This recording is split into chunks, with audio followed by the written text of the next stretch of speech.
BB Jizzy. Yo, welcome to an episode of Superkick Podcast. I'm your host, Ringside P. Hope you guys are having a good week so far. I'm going to recap Monday Night Raw. We had the King and the Queen of the Ring tournament start up with some qualified matches. Before we get into it, as always, make sure you like, subscribe, share, comment, all that good stuff. Give me feedback. You know, as I always say, I appreciate you guys tuning in to my stuff, to my reels, to my shorts, to my TikToks, to me on Spotify. Check out the Superkick store, all that great stuff. Links in the bio and in the description. Got pictures up. I got QR codes like Uncle Hottie that you can scan and take you to the link so you can see what you need to see, buy what you need to buy for me. Yeah, man. What else is going on? Got another What If dropping. It's going to be the ninth one of the world, China, versus the Eradicator, mommy herself, Rhea Ripley. So make sure you check that out. Coming on after this episode of the Superkick Podcast. I think I'm on episode 30, which is real cool, right? So like 20 more. I'm like at 50. I'm just trying to crank these mug out. Like I always say, man, I'm trying to entertain you guys. Each week get better as always. I'm trying to just be creative, come with new ideas, different opinions that you might not have heard. Or if you have heard these similar opinions, this is a different take on them, you know. Like I said, man, just trying to do cool stuff, right? We had tickets to go on sale today for SummerSlam. I'm looking to get some. I haven't bought anything yet, but I'm planning on doing so. I'm going to assume that Smackdown will also be in Cleveland the night before because it's Friday and Saturday, so why wouldn't it be back to back in Cleveland?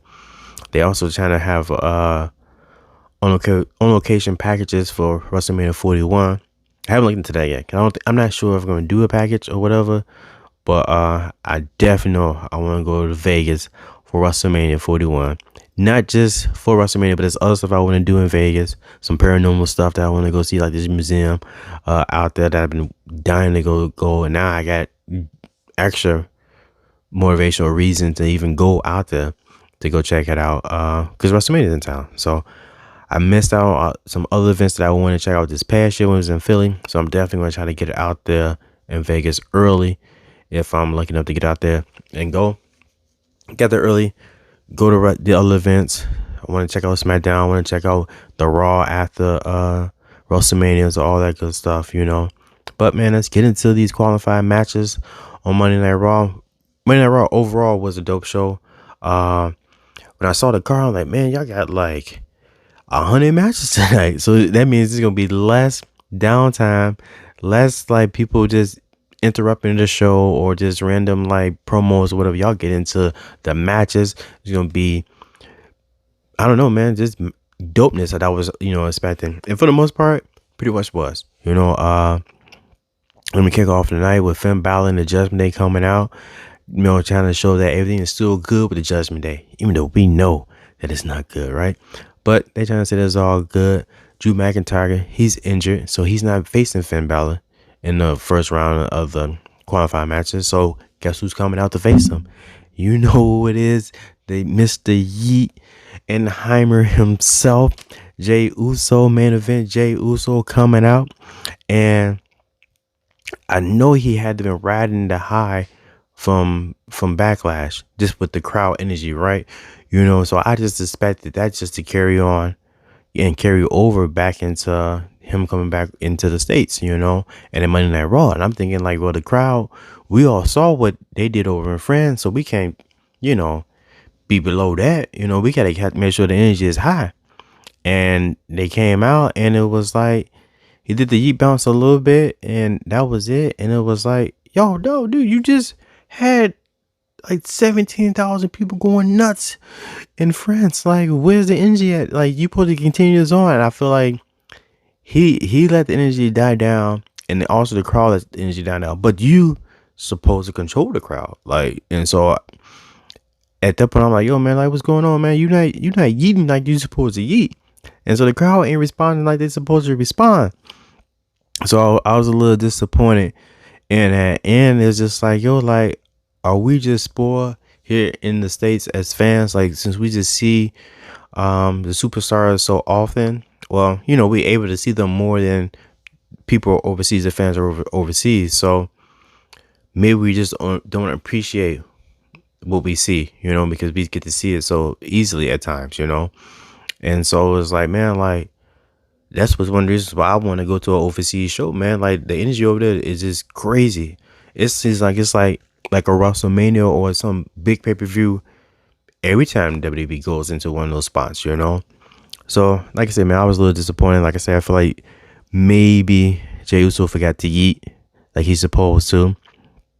But as I watch the match with him and Finn, man, I feel like it's becoming like apparently clear that maybe Jey Uso needs to switch up his style. So I think he should speed it up a little more. I think he's slowing it down, and I feel like it's not as fluid the matches as it should be with him for some reason. Maybe he's overthinking. Maybe there's more to it. Maybe he's trying to just incorporate the crowd interaction too much, I think it's a lot of different variables into it, but I think he needs to switch up his style a little bit more going forward. And I think that would enhance the matches, the quality of the matches too, going forward. Because I don't think he's a bum. He's not a bum. He's Jey Uso, man. He's part of one half of the greatest tag team of all time. So I know Jey Uso got the skills. I just think that him as a singles competitor, maybe they're trying to like, I don't know, confine him to like 5 basic moves, like a lot of the big name wrestlers have, and maybe that's just not Jey Uso's game right now. Maybe later on, but I think like right now, it shows that he doesn't have that, and I feel like it hurts him at time. And right now, I think the fans like, I think we're carrying him more so than we should be, and I think that, like I say, also hurts him too. And maybe he won't get a title, be able to carry a title until he's able to show that, I can put on these great matches like Sami Zayn, like Chad Gable, like a lot of these cards in the mid card, stage, But I digress. It was still a decent match, One thing that I did also realize by watching Jey Uso versus Finn Balor was like, I miss Demon Finn, and I guess like that's a good thing because I wouldn't want to get tired of seeing the Demon, and Demon should only be brought out on special occasions. Because I feel like the last time I saw him was at WrestleMania 39. He lost it to Edge. So I missed the Demon. Hopefully the Demon comes out for something. They resurrect the Demon Finn for Demon Balor for something coming up. But I definitely missed that. Got to see CM Punk. CM Punk is looking in pretty good shape, man. I don't know how far out he is to coming back. He'll be medically cleared, but he definitely looked like he's in some of the best shape that I've ever seen him, man. So that's cool. So hopefully soon we should see CM Punk, maybe SummerSlam. Who knows? Hey, make sure I give me a ticket. You gotta make sure you get your ticket if you're going. What else we got going on? Some more matches. We had Io Sky versus Natalya, which was another good match in these qualifying matches for King and Queen of the Ring. I didn't get too much into it, but like it was a dope match. It could have been possibly my match of the night, But Io, she advances on to the next round. We had Ricochet, the one and only, versus Ilya Dragunov, and right now that's my match of the night. Just because like they bring it, Ricochet always bring it, right? This is like my second time because Dragunov was on the main roster. He had a match like a couple weeks ago, but this is my second time like watching a full match of his on the main roster. We didn't get a chance to really check him out on NXT, but he is very intense. And he's like, makes this look like it's really happening. Like he's really dumping you on your head, he'll dump himself on his head to dump you on your head, So, I'm not, as of right now, I'm not really a big fan of the H-bomb, which is like a forearm shot or elbow to the face or side of the face while they get the opponents on the ground, or like that Moscow, I think torpedo headbutt, I think it's what they call. I want to see a different finisher out of him. I'm not really maybe it was dope in NXT, but right now I'm just not a fan of it. Maybe I got to see more of his style, and maybe I might grow to like the moves a little bit more. But right now, I'm not. But Dragunov, I won't say it's surprising. I think it made sense. I think he should have advanced. But I would have liked to see possibly Ricochet make it on to the next round too.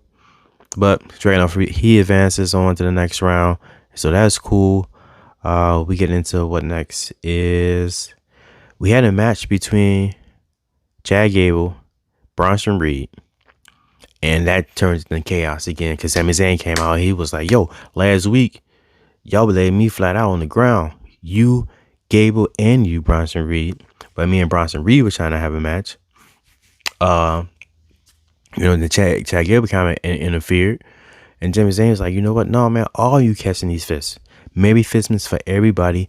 You, Bronson Reed, gonna get some fists. And you, Chad Gable, you gonna get some fists too.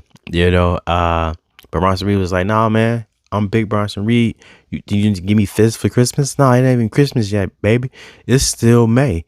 So may I put you down on the ground? Yes, I will. And that's what he did Monday night.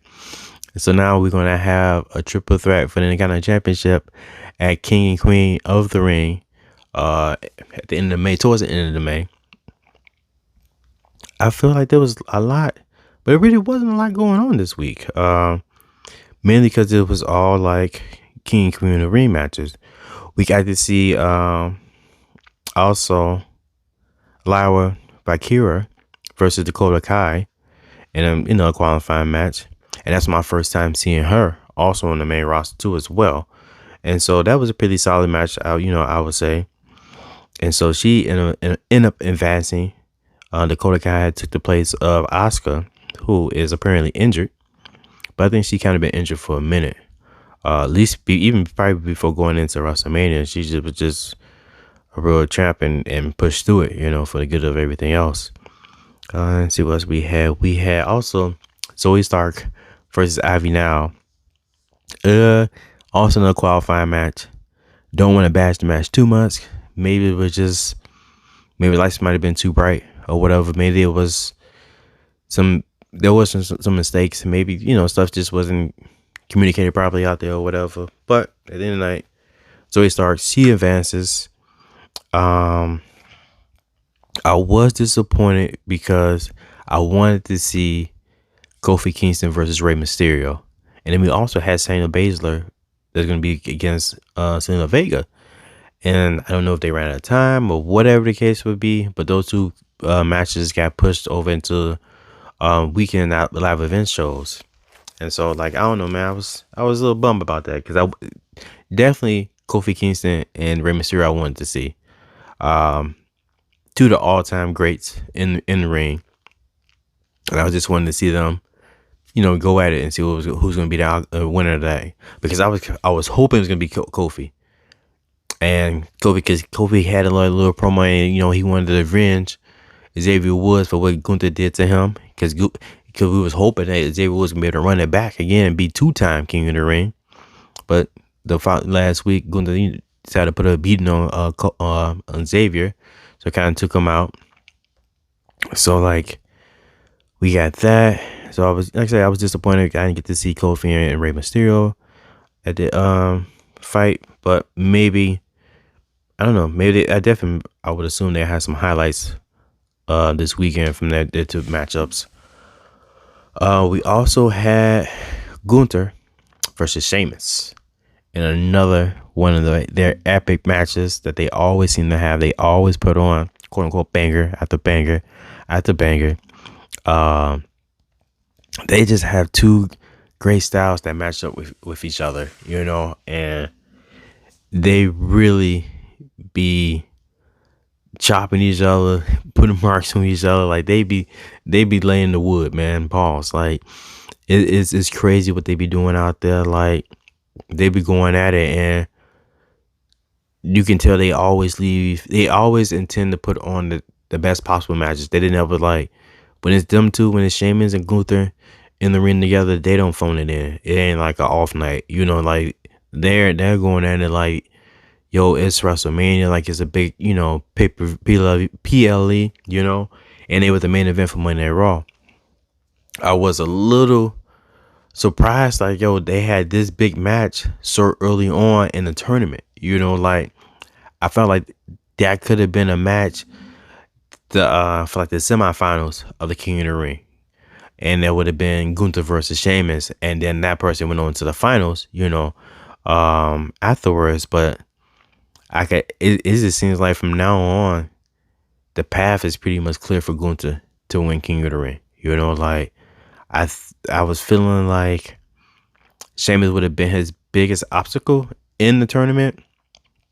Everybody else on Raw seems like they're gonna bow down to King Gunther. It will be interesting to see if we get a Dragunov versus Gunther at the finals of a King of the Ring, and then what would that mean for that, and would that possibly mean at some point? Because I think the idea I was kind of thinking was that with Giovanni Vinci being kicked out of Imperium, there's a spot open for another member.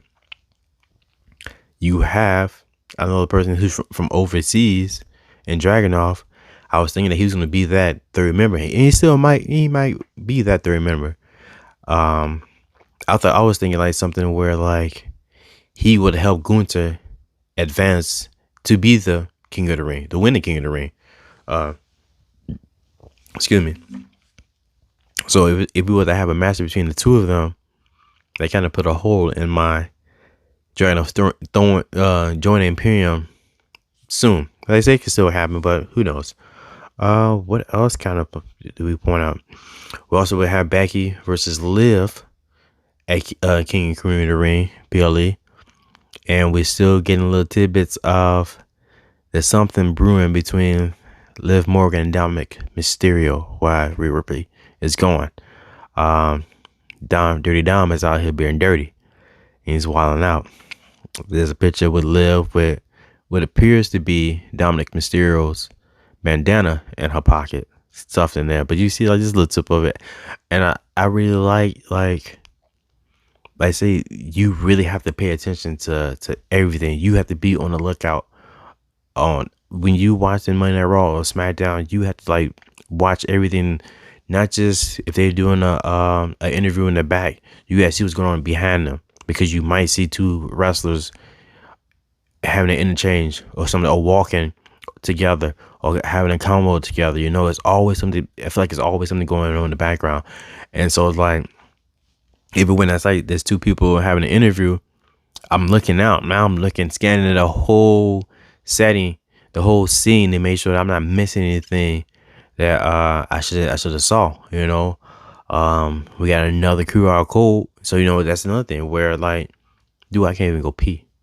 I can't even go pee if I want to, because this QR code is popping up, and now I'm at the point like, yo, I don't even want to stop and try to decipher these codes anymore.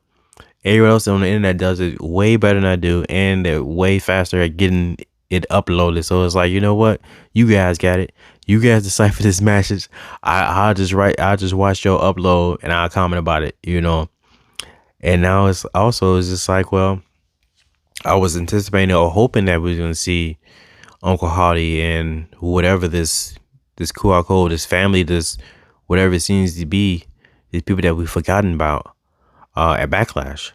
And maybe we still have another PLE coming up, and it could be Monday, it could be King of Queen of the Ring. It's a lot. We just had Backlash May 4th. We got King and Queen of the Ring May 25th. I think we got the Clash at the Castle. It feels like mid-June. I'm not exactly sure. I got to see that, but it's a lot of like PLEs like in a short time span. And saying like, I know they come monthly, but it used to always seem like it'd be like 30 days between them. And maybe it's just not. It's just we gotta have that PLE right after WrestleMania. That's kind of what's throwing everything off, because usually it would just be like, all right, no, yeah, yes, no. Backlash has always been a thing, but it feels like you WWE is cranking out these PLEs like quickly. But yeah, man, I'm ready to see what all the puzzle pieces lead up to. And if there's hints at like other members joining Uncle Hardy, if it is Uncle Hardy, I'm ready to see what's gonna happen with them. Like, how do you make this new faction like dope and interesting and solid and mean something, not just like, I don't want to say nostalgia because we ain't super old, but like just because we wanted something so bad that we aren't able to get anymore because Bray isn't here anymore. And so like, all right, now we're just getting, well, here's this hold you guys over, here's the Wyatt Six, and I hope it's just not something like that. I want this to work the best way it possibly can. So it's now it's like, if we know that the Wyatt Six is coming, Uncle Hardy is coming, who's gonna be their first victim? Which brand will they appear on first? And I seen someone mention about possibly being like Xavier Woods, but if he's hurt, then possibly not. But they knew they would probably be the people that have target, just because they are the tag team, or they are one of the main people that I always see use to enhance or get other people, newer talent over, or even a new team or faction over. It seems like it's always the New Day. So even though I hate that, but I do want to see the Y6. And so I'm gonna have to put that aside to see what the Y6 does. Hopefully it's not the New Day, but it is the New Day. I'm sorry guys, man. Y'all be back, man. Y'all still rock, man. New Day rocks all the time, What else? Not much really else that really stood out to me from Monday Night Raw. That really popped off. That was interesting. Just like, man, it does feel like the King of the Ring and King and Queen of the Ring is going to be something serious. So far, well, I was going to say the men's matches were a lot better than the women matches, but no, that's not necessarily the case. I think they were kind of on point. They might have been kind of even. Of course, Gunther versus Sheamus is always dope. There was stuff in that Dakota Kai and Lyra Valkyria matches that was cool, and obviously that Natalya and Sky match was dope. I don't have an idea. I know. Well, I have a strong feeling that Gunther's gonna win King of the Ring, right? But who could win Queen of the Ring, though? I'm not thinking it's going to be someone from Raw. I don't think it's going to be someone from Raw. I think it'll be someone from Smackdown. And right now, I don't have the list in front of me of the people from Smackdown that's in the tournament. But if I had to pick two people that I would like to see, one serious person and one not so serious person, but I think will kill the role as Queen of the Ring. One person is Tiffany Stratton, but I think she's geared to win Money in the Bank, right? But even if she won Queen of the Ring, that would still be dope for her. Like either one is like a win-win for her, especially for her character and for where she's at right now. Like she's up and coming, Queen of the Ring, right? She's up and coming, Money in the Bank. Either one would do for her, and I think it's also cool to see like she is a wrestler that can bring back merch for like girls, like for a female wrestler. We had Becky Lynch and we had Rhea, but I think Tiffany Stratton's merch could definitely outsell theirs. I think it's possible if they do it right. Even with her being a heel, I think it's possible. Especially if she gets that money in the bank briefcase. I see pink little briefcases all around here, small ones, big ones, everything. If she wins that money in the bank briefcase, that contract, But the other person I think who would make a good Queen of the Ring is Chelsea Green. Just because she has the personality for it. I think it would be something to the same effects of like King Booker. when Booker T became King Booker, and with the pinky out and everything, like that was something like totally different. He really just took that character to a whole nother level, and I think like Chelsea Green could do that as Queen Green, and it rhymes. Queen Green rhymes. I think it's set for her to do so. Uh, and she could just.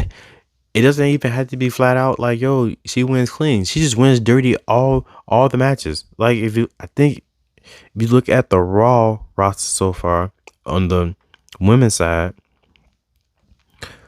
you got Shayna Baszler, who could be Queen of the Ring. Definitely deserves a singles run. But Lara, face. Zoe Starr still kind of face.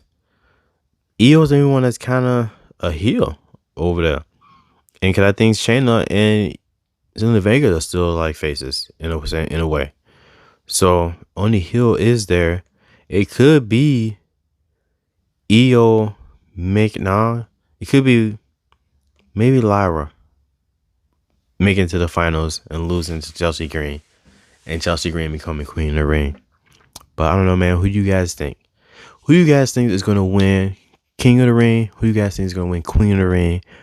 What was you guys' thoughts on this past episode of Monday Night Raw? Were there people that you wish won or advanced that didn't advance, you know?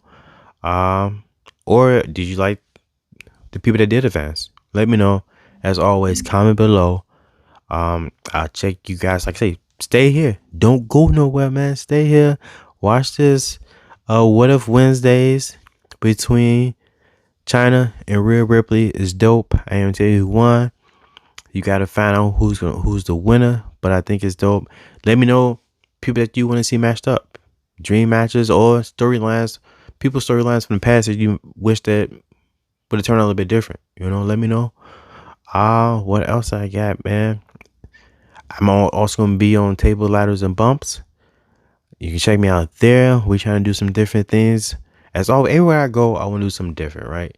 Like I say, innovative, entertaining, just a different way of doing this content stuff that people are doing. You know, like I got the reels, but people do reels. You know, I try to do different styles of reels that people do. You know, other people do. But there are people that do reels and memes. There are people that do interviews. You know, there are people that do I feel like there's a lot of different lanes, but I feel like there's so many people in each lane, you know, and you just trying to curate or create your own way about doing things so that you stand out. And that's what I'm trying to figure out and still work at. You know, I'm always trying to tweak this, everything I do. I feel like I'm always like growing and getting better at it, you know, weekly, you know, trying to just make friends and put out dope content for you guys, man. But until next time, Superkick Store, check it out. Buy some stuff, and send me to SummerSlam by buying some stuff. You know, I would greatly appreciate it. But until next time, before I leave, like, subscribe, share, comment, feedback. Like I said, as always, stay here. Don't go nowhere. Put it on the background, man. Pop in and be like, man, what's going on over there? That's China and Rhea Ripley over there fighting? What? That's crazy, y'all. But stay here. Don't go nowhere. What if it's coming up next? But until then, you will see me again Sunday. If not on Table Ladders and Bumps, which I got to figure out what day we're dropping at. We probably drop that tomorrow too. You probably see me in a lot of spots if you keep up. Make sure you keep up, man. Until next time, adios, peace.